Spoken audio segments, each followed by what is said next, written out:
গ্রামের একদম পুরনো পদ্ধতিতে ধৈর্য আর পরিশ্রম দিয়ে তিনি তৈরি করেন খাঁটি সরিষার তেল। ৫৫ বছর থেকে। সর্বনাশ। হ্যাঁ বন্ধুরা, ১৯৭১ সালে দেশ স্বাধীন হওয়ার পর থেকে তিনি এই কাজের সাথে জড়িয়ে আছেন। বন্ধুরা, সব থেকে অবাক করা বিষয়টা হলো আমরা ওনার মুখ থেকেই শুনি।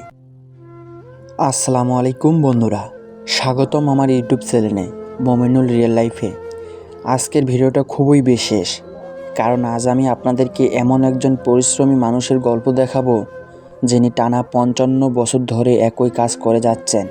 হ্যাঁ বন্ধুরা, ১৯৭১ সালে দেশ স্বাধীন হওয়ার পর থেকে তিনি এই কাজের সাথে জড়িয়ে আছেন। চলুন দেখে নেই। এই মানুষটি ঘোড়া দিয়ে তৈরি করেন খাঁটি সরিষার তেল।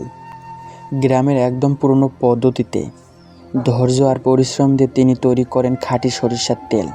প্রথমে তিনি কাঠের ঘানিতে সরিষা ঢালেন, তারপর ঘোড়া দিয়ে সেই ঘানিটা ঘোরাতে থাকেন। দীর্ঘ সময় চাপ দেওয়ার পর সরিষা থেকে ধীরে ধীরে ফোঁটা ফোঁটা করে তেল বাইর হতে থাকে, ঠিক যেন খেজুরের রস ঝরছে। এরপর সেই খাঁটি সরিষার তেল তিনি একটি পাত্রে সংগ্রহ করেন, তারপর পরিষ্কার পরিচ্ছন্নভাবে বোতলে ভরে প্রস্তুত করেন বিক্রি করার জন্য।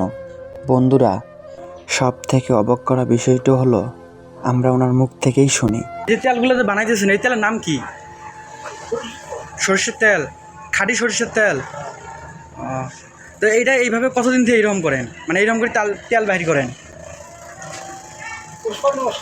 ৫৫ বছর থেকে।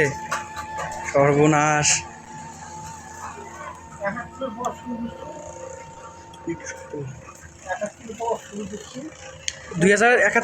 ১৯৭১ সাল পর থেকে শুরু করছেন এই পর্যন্ত চলছে এইভাবে? হ্যাঁ।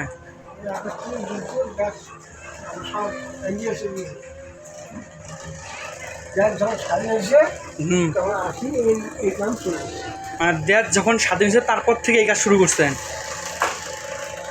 ৫৫ বছর থেকে শুরু করছে।